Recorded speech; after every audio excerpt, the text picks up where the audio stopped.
પાટીદાર નેતા અલ્પેશ કથિરિયા સહિત 3 સામે સરથાણા પોલીસ સ્ટેશનમાં ફરિયાદનો મામલો સામે આવ્યો છે। અલ્પેશ કથિરિયા તેના ભાઈ અને મિત્રો દ્વારા જાહેરમાં પોલીસની હાજરીમાં લોકોને મારતા હોવાનો વિડીયો સામે આવ્યો છે। વિડીયોમાં સ્પષ્ટપણે જોઈ શકાય છે કે ફરિયાદી સહિત અન્ય લોકોને અલ્પેશ કથિરિયા અને તેના ભાઈએ પોલીસની હાજરીમાં માર માર્યો હતો।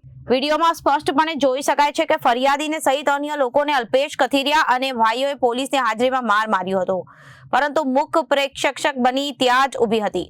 જાહેરમાં ગાળો બોલતા ફરિયાદી વિડીયો બનાવવાનું શરૂ કર્યું હતું અને અલ્પેશ કથિરિયા, તેના ભાઈ અને મિત્રો જાહેરમાં પોલીસની હાજરીમાં લોકોને માર મારતા હોવાનો વિડીયો સામે આવ્યો છે।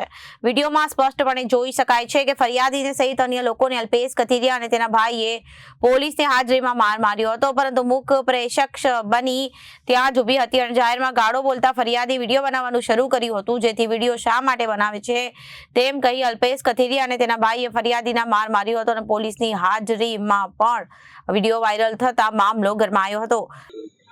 બનાવ આપણે 13 તારીખે રાત્રે અમે પતંગની ખરીદી કરવા ગયા। આપણે કિરણ ચોક ગયા અને પાટીદાર પાઘડી વાળાનો સ્ટોલ હતો અને ત્યાં અમે 5 થી 10 મિનિટ ઉભા રહ્યા। એટલે એનાઉન્સ કરતા એક લોકો ગાળ બોલી એનાઉન્સમાં સ્પીકરમાં કે મેં કીધું આ 2 થી 3 વાર ગાળ બોલી, એટલે મેં એનાઉન્સ કરતા તેની પાસે ગયો।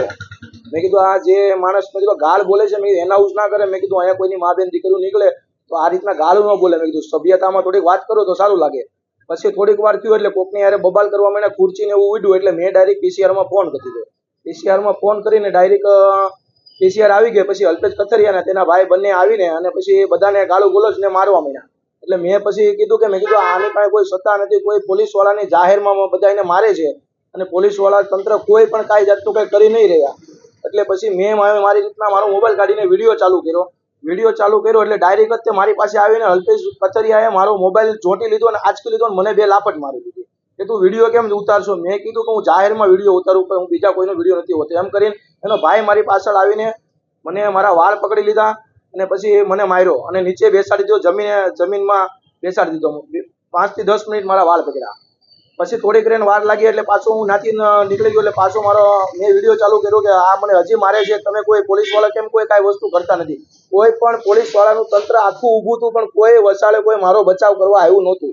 5 થી 6 પીસીઆર ઊભી હતી, કોઈ મેડમ પીએસઆઈ ઊભા હતા, કોઈ મને બચાવ કરવા મારું કોઈ નહોતું આવ્યું। અને પોલીસથી આગળનો કોઈ માણસ હશે કે આ કોઈ આને પોલીસથી આગળ જતો હશે કે અલ્પેશ કથિરિયા નામ માણસ હશે ત્યાંનો, એટલે કોઈ આગળ ન આવ્યું હોય એવું મારું કેવું। પછી મને મારા વાળ પકડીને મને પીસીઆરમાં બેસાડ્યો। પીસીઆરમાં કે ભાઈ ચાલ લુકા તું બેસી જા। પોલીસ વાળાએ મને કોઈ વસ્તુ નથી કીધી, મને પોતે વાળ પકડીને પીસીઆરમાં બેસો। મેં પીસીઆર વાળાને કીધું કે મારે સરથાણા મારે પોલીસ સ્ટેશનમાં મારે ફરિયાદ કરવી છે કે મારી રીતના આવો બનાવ બન્યો છે, ખોટી રીતના મને મારા વાળ પકડીને મને બેસાડ્યો અને માર્યો છે અને હું નિર્દોષ છું અને મને માર્યો છે, પણ મને ગુનેગાર બતાવે, સાબિત કરે છે કે મારે આ રીતના મારે કોઈ વસ્તુ હું કઈ ગુનેગાર નથી। ફરિયાદ નોંધાવી, પછી ફરિયાદ મને જો અત્યારે મારું ખોટી રીતના મારું પેપરમાં બધે એટલે મારું અત્યારે ખોટી રીતના બધું આપે છે। तारीख 14/1/2026 को उत्तरायण के दिन सरथाना पुलिस स्टेशन के विस्तार में किरण चौक के पास एक पतंग के स्टॉल में मारामारी का घटना सामने आया है।